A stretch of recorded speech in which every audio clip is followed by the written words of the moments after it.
Chapitre 5. La fille du clergyman.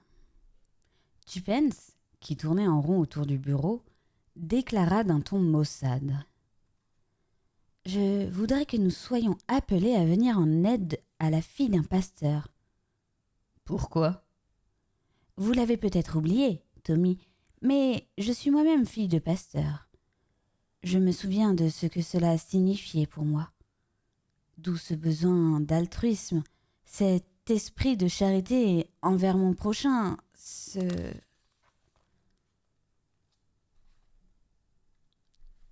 Je vois que vous préparez à jouer le rôle de Roger Sherringman. Si vous me permettez une légère critique, vous parlez autant que lui, mais pas si bien. Erreur!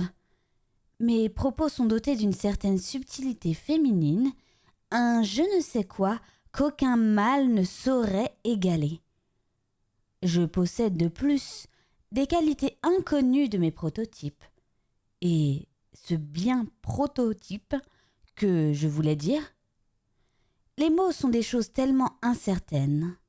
Trop souvent, ils paraissent appropriés à la situation tout en signifiant le contraire de ce que l'on veut exprimer.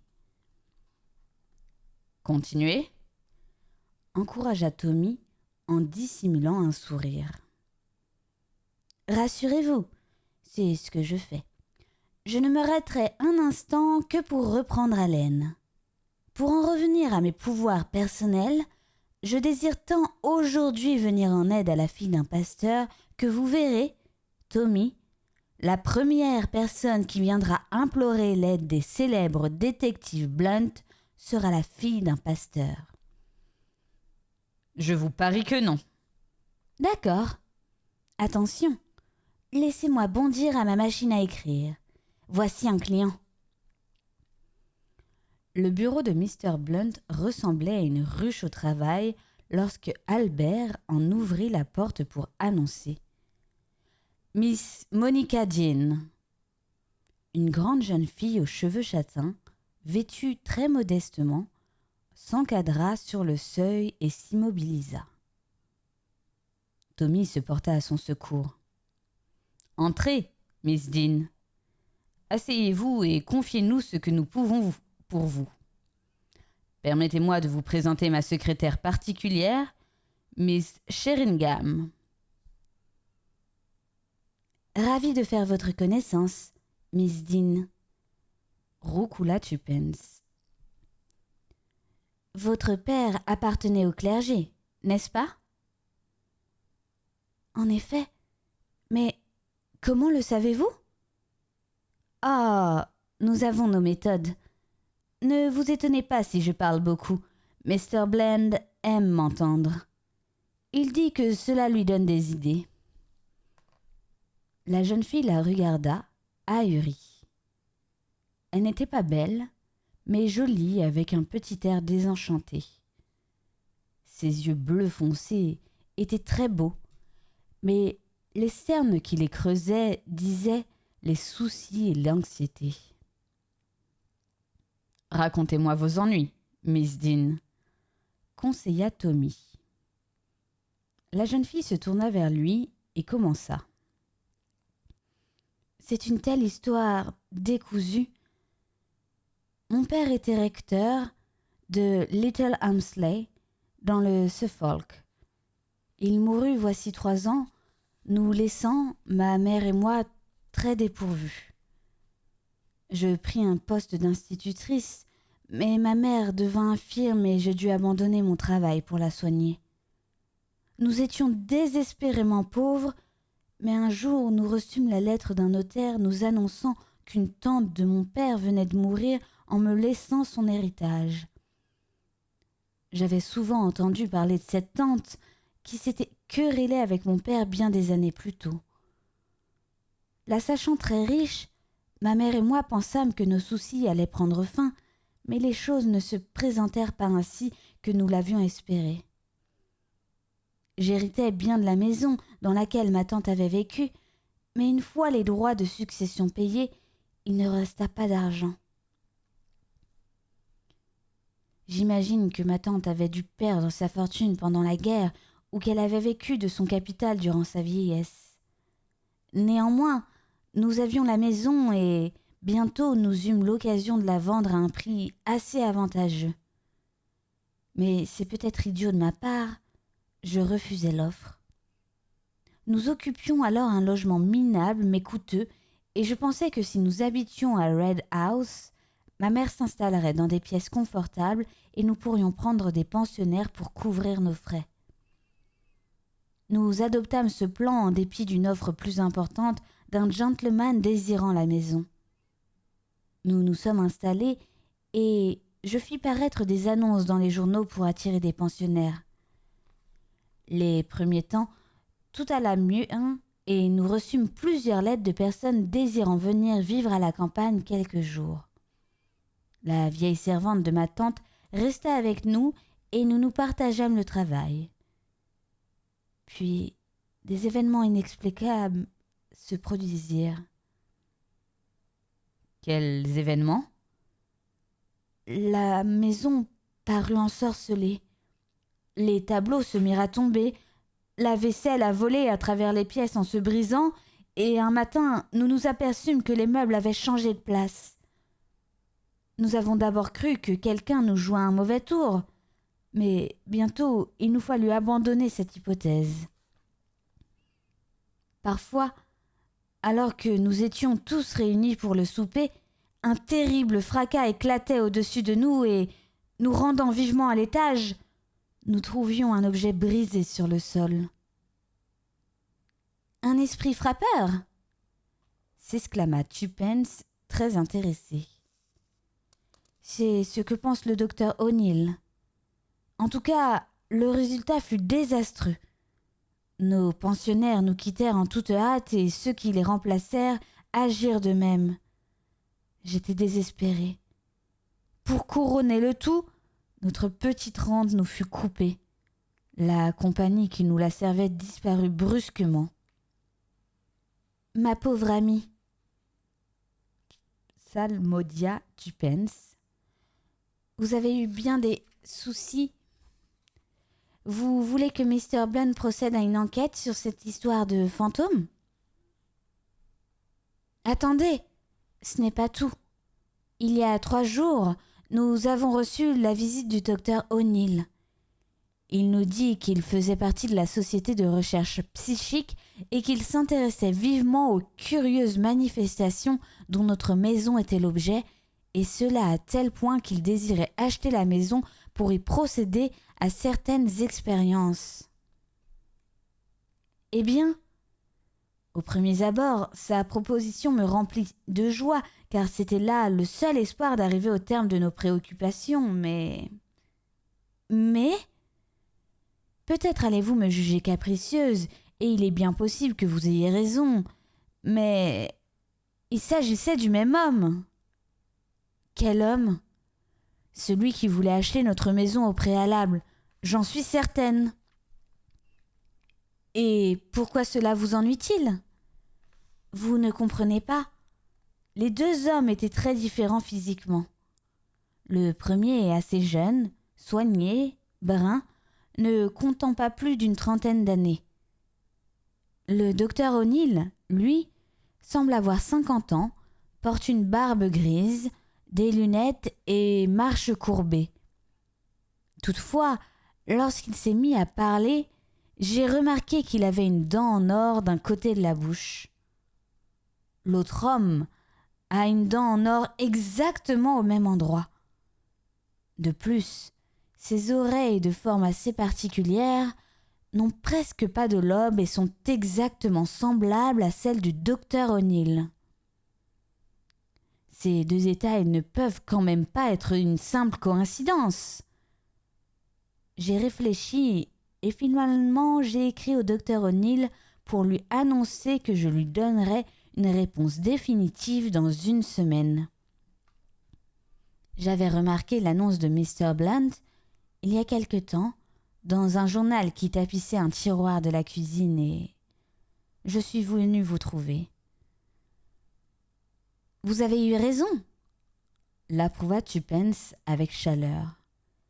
Cette affaire a besoin d'être étudiée de près. Une affaire très intéressante, Miss Dean, renchérit Tommy. Nous serons heureux de nous en occuper, n'est-ce pas, Miss Sheringham?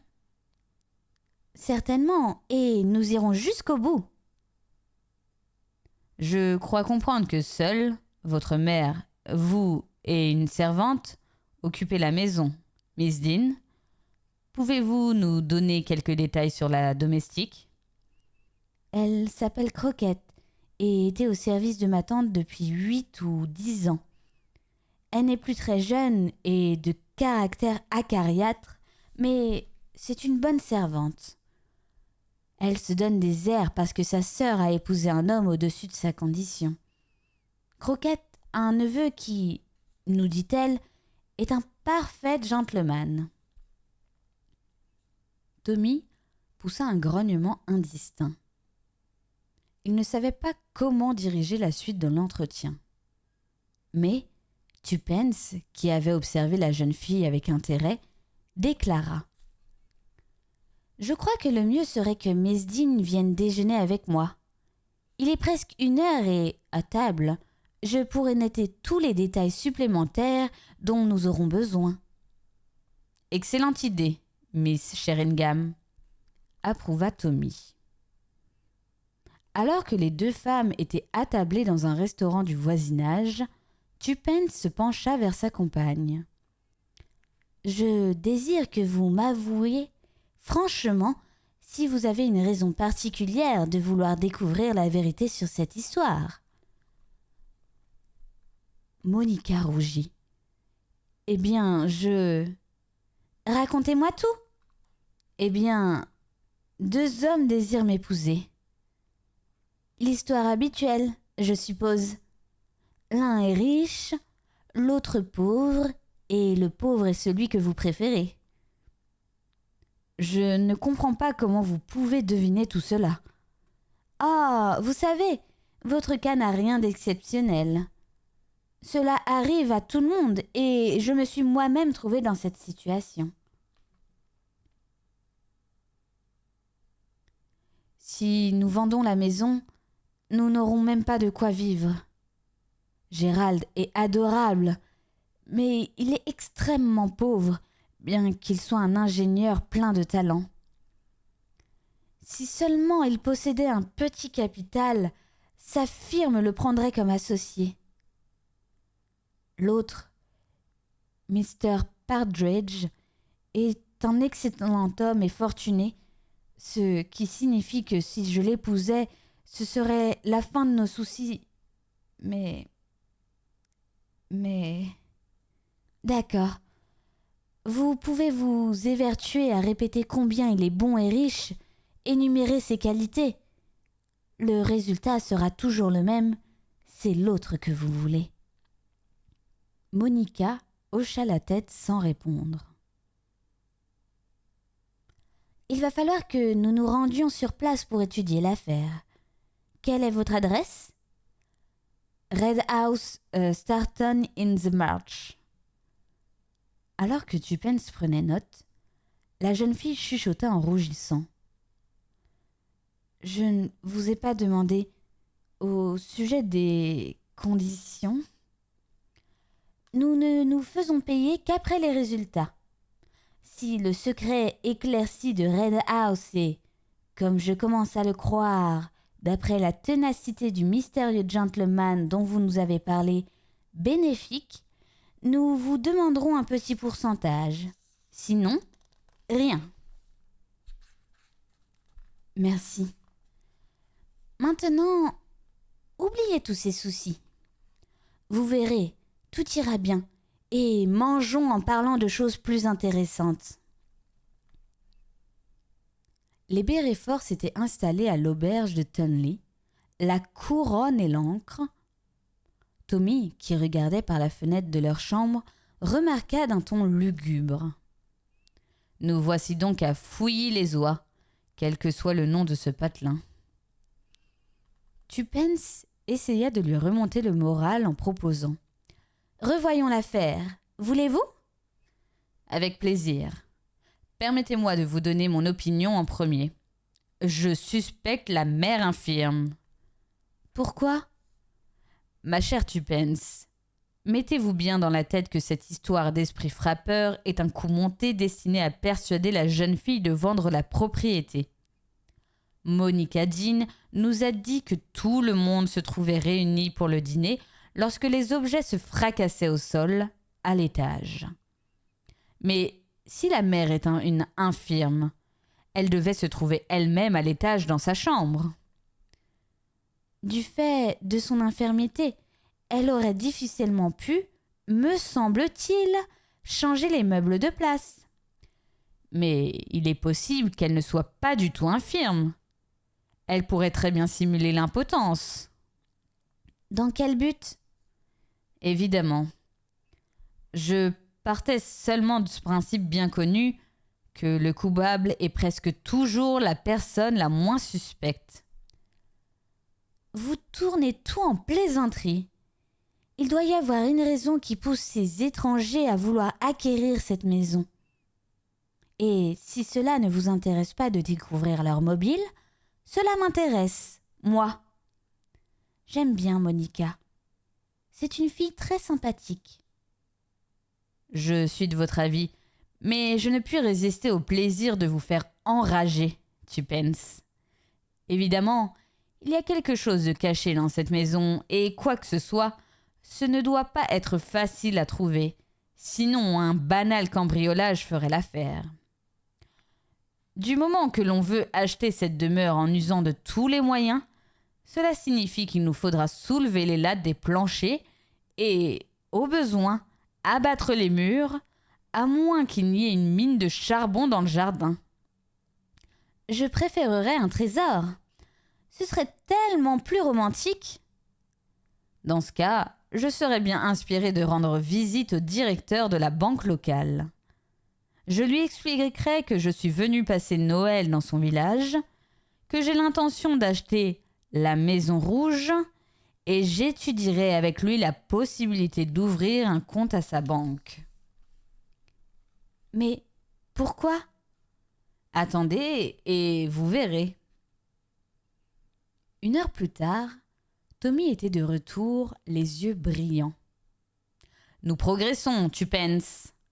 Mon entretien avec le directeur s'est déroulé comme prévu et je lui ai demandé, sans en avoir l'air, si on lui avait apporté beaucoup d'or, comme cela arrive fréquemment dans ces petits villages, par exemple les fermiers qui en auraient caché durant la guerre. De là, nous en sommes venus à parler des caprices des vieilles dames et je me suis inventé une tante qui, lorsque la guerre éclata, se serait rendue en fiacre au magasin Army and Navy pour en ressortir avec 16 jambons. Cela lui a rappelé une de ses clientes qui avait insisté pour retirer tous ses sous de la banque, en or autant que possible, et qui avait réussi à récupérer ses titres, bons au porteur et autres valeurs, car, avait-elle dit, elle préférait les garder chez elle. Je m'exclamai devant une telle imprudence et il m'avoua qu'il s'agissait en fait de l'ancienne propriétaire de la Maison Rouge. Vous comprenez, Tuppence ? Elle a récupéré toute sa fortune et l'a cachée quelque part. Vous vous rappelez, sans doute, l'allusion de Monica au peu de biens que sa tante avait laissés.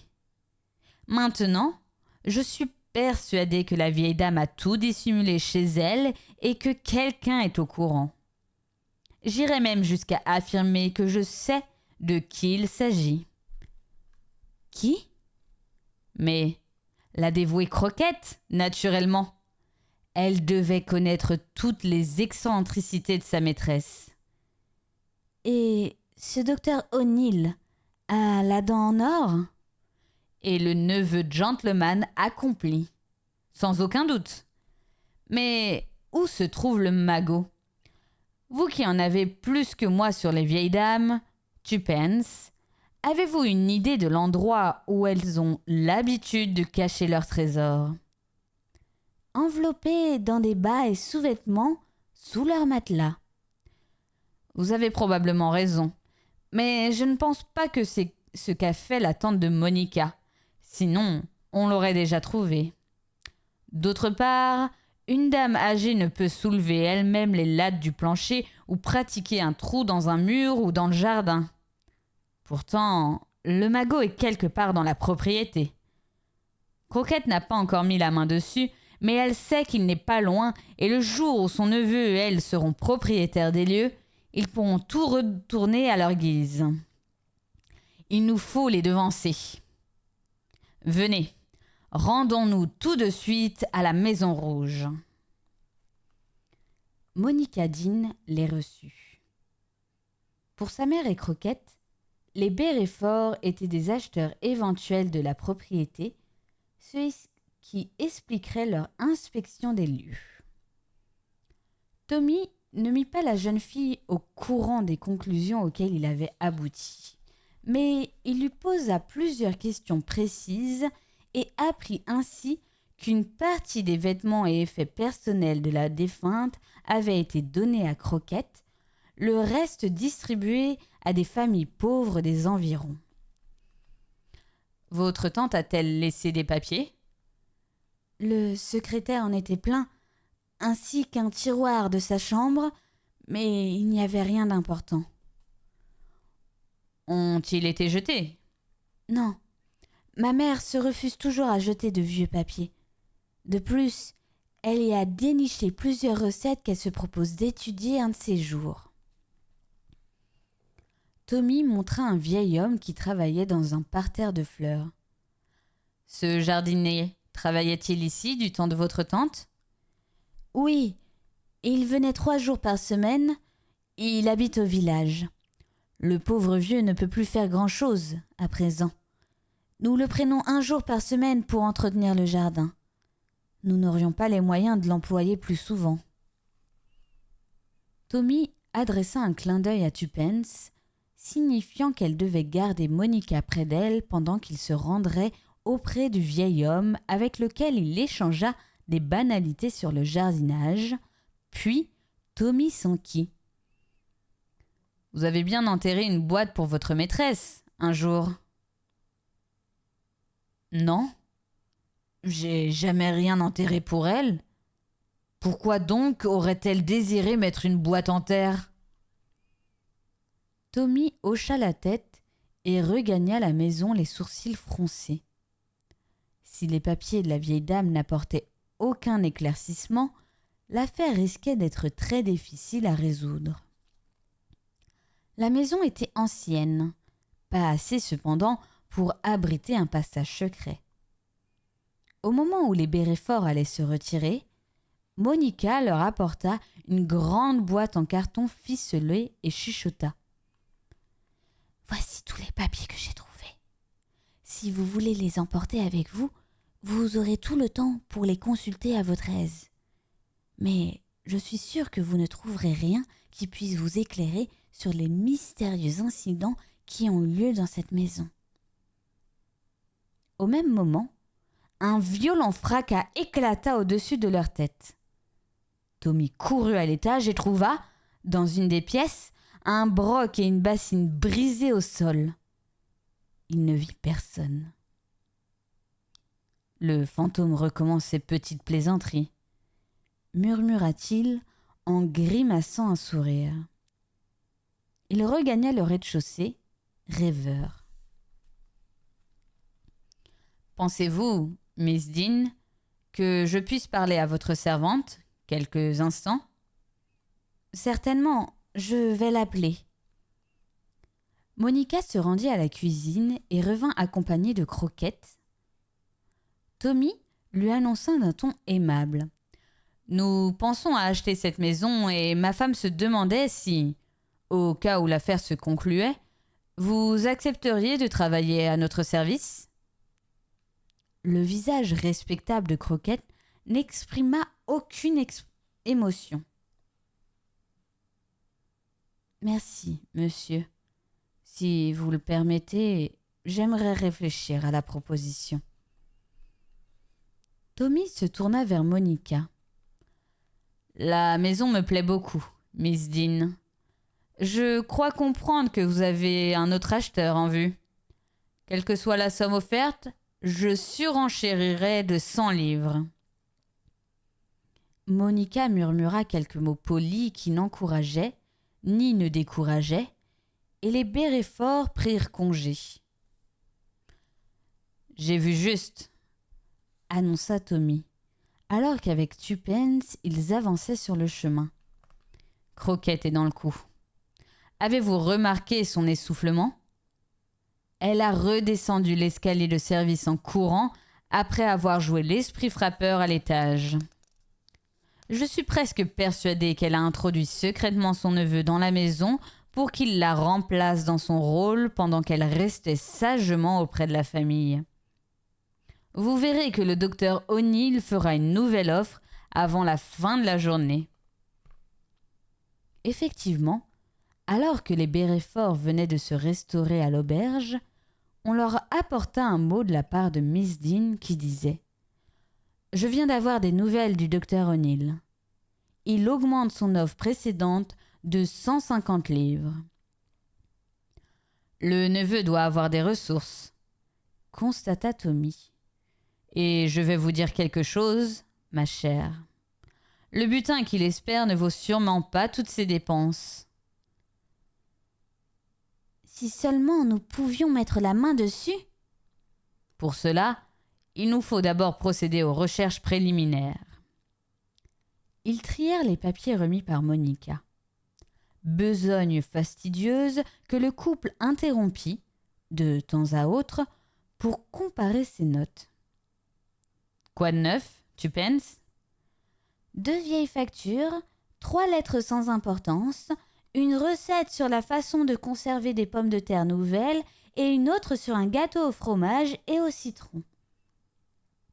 De mon côté, j'ai une facture, un poème sur le printemps, 2 coupures de journaux, pourquoi les femmes achètent des perles, un placement sûr et l'homme qui a eu 4 épouses, une histoire extraordinaire et aussi une recette de lièvre en gelée. C'est à désespérer. Bientôt, la boîte fut vide et les 2 investigateurs se regardèrent, perplexes. Tommy prit un morceau de papier posé devant lui. « J'ai mis ceci de côté, bien qu'il ne doive y avoir aucun rapport avec ce que nous cherchons. » « Faites voir. Oh, c'est un de ces trucs marrants, une charade ou un anagramme. » Elle lut. « My first you put on glowing coal, and into it you put in my wall. My second really is the first. My third mislikes the winter blast. » En français, mon premier, vous le posez sur le charbon embrasé et dedans, vous y mettez mon tout. Mon deuxième est en fait le premier. Mon troisième n'aime pas la bise de l'hiver. Tommy ronchonna. « Le poète ne s'est pas donné beaucoup de mal. » Je ne vois pas ce qui vous intéresse là-dedans. Il y a 50 ans, tout le monde collectionnait ce genre de charades. On les conservait pour les soirées d'hiver au coin du feu. Je ne faisais pas allusion au vers, mais à ce qui est écrit au crayon, en dessous. Saint-Luc 9:9. Lut Tuppence. C'est une référence à la Bible ? J'entends bien, mais cela ne vous frappe pas qu'une vieille dame soit allée l'inscrire au bas d'une charade ? Oui, en effet. J'imagine qu'en bonne fille de pasteur, vous portez toujours une Bible dans vos bagages. Il se trouve effectivement que j'en ai une. Ah, vous ne vous y attendiez pas, hein ? Une seconde. Tuppence courut à sa valise, dont elle tira un petit volume rouge. Elle en tourna fébrilement les pages. Nous y voici. Luc, chapitre 11, verset 9. Tommy, regardez ! Il se pencha et parcourut un passage des yeux. « Cherche et tu trouveras. Nous avons trouvé !» s'exclama Tuppence. « Résolvons le cryptogramme et le trésor est à nous, ou plutôt à Monica. » « Eh bien, travaillons sur le cryptogramme, comme vous l'appelez. My first you put on glowing coal. Je me demande bien ce que cela signifie. Voyons ensuite. My second really is the first. C'est un pur charabia. Mais non, je suis sûre que c'est très simple. Il faut seulement réfléchir un moment. Donnez-moi ce papier. Tommy le lui abandonna volontiers et Tuppence, enfoncé dans un fauteuil, commença à marmonner, les sourcils froncés.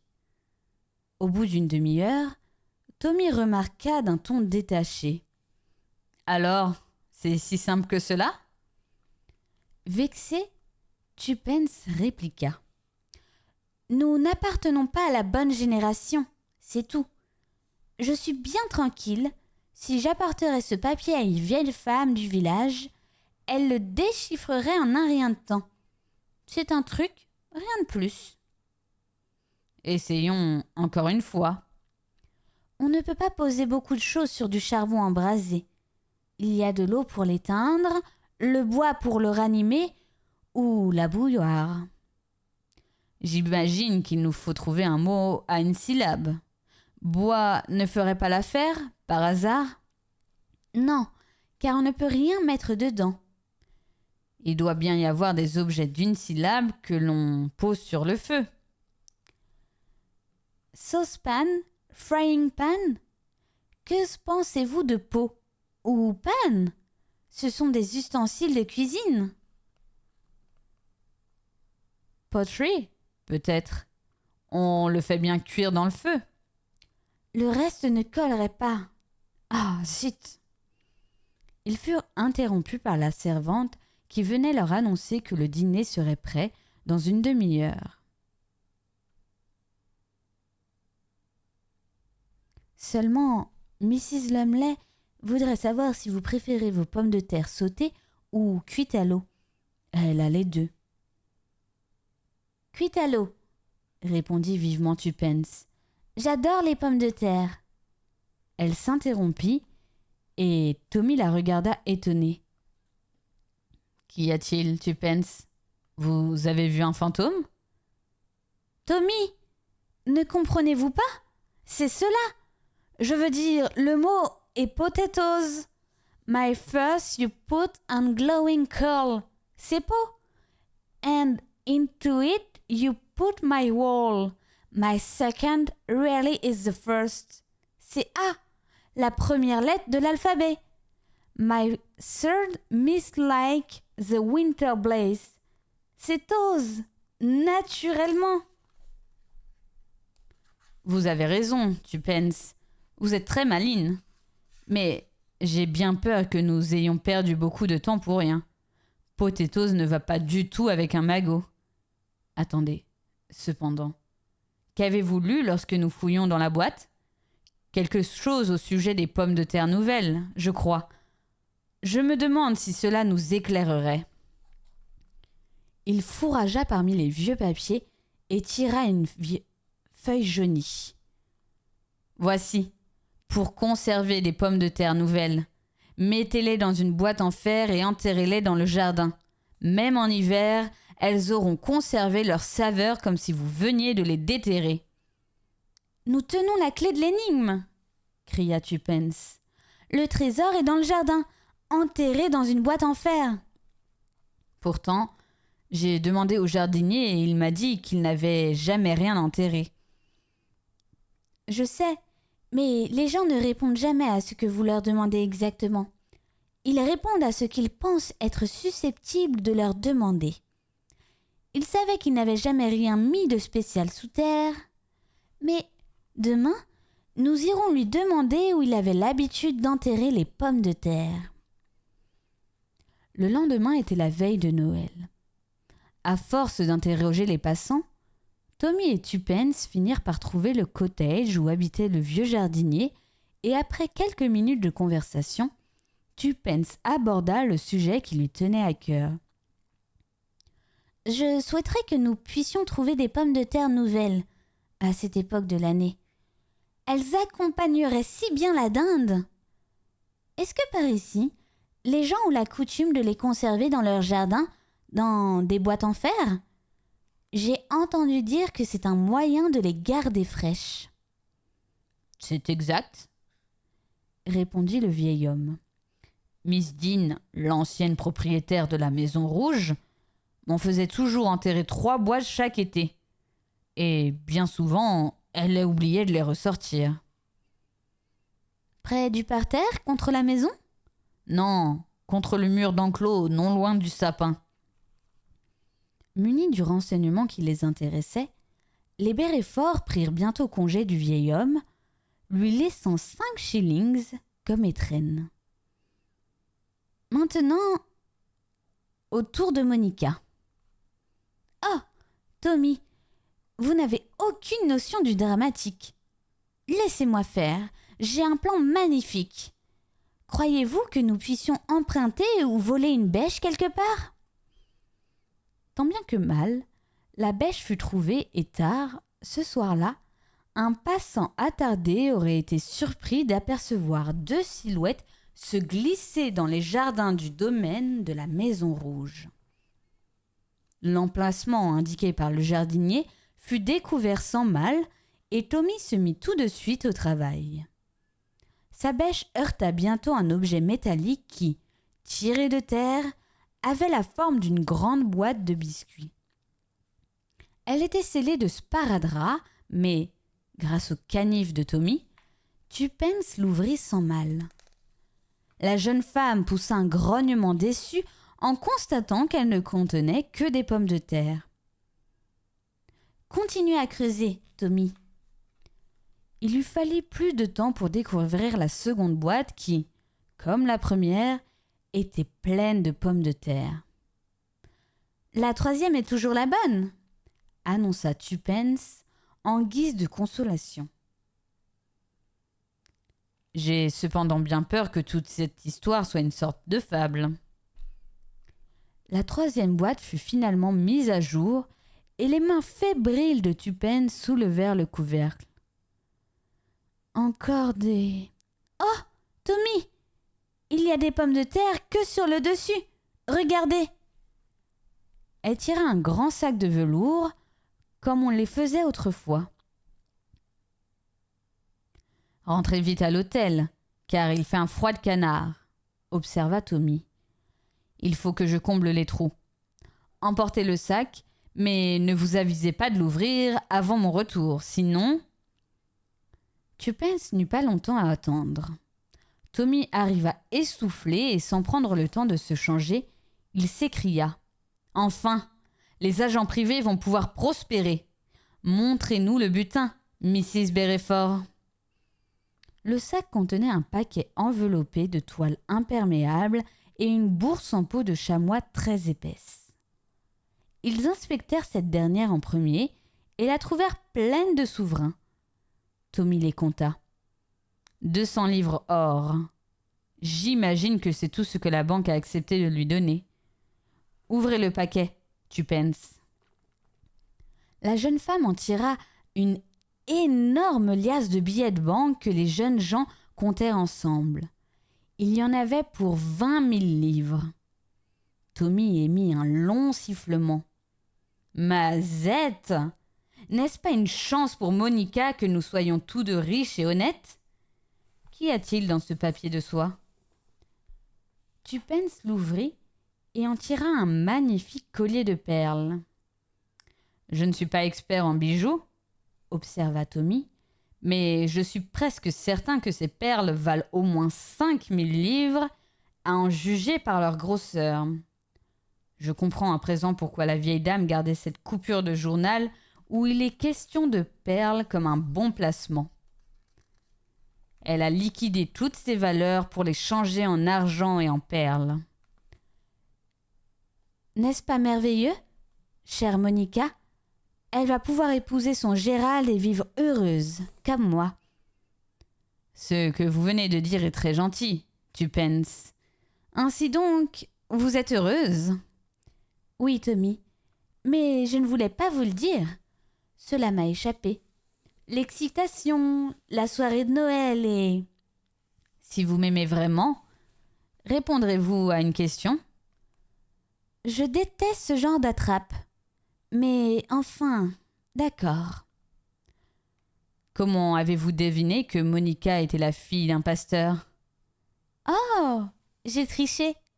J'ai ouvert sa lettre nous demandant un rendez-vous et je me suis souvenu qu'un Mr. Jean était le vicaire de mon père à une certaine époque et qu'il avait, alors, une petite fille de 5 ans, ma cadette. J'ai donc tiré des conclusions. Vous êtes une créature sans vergogne. Tiens, minuit. Joyeux Noël, tu penses? Joyeux Noël, Tommy. Monica aussi aura un joyeux Noël, et cela grâce à nous. Je suis heureuse pour elle, car la pauvre petite n'a pas eu la vie douce jusqu'à présent. J'ai comme un serrement de gorge en y pensant.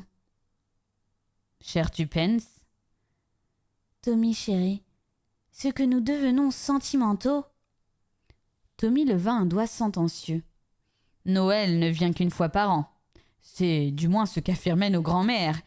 Et je dois admettre qu'il y a du vrai dans ce qu'elles disaient.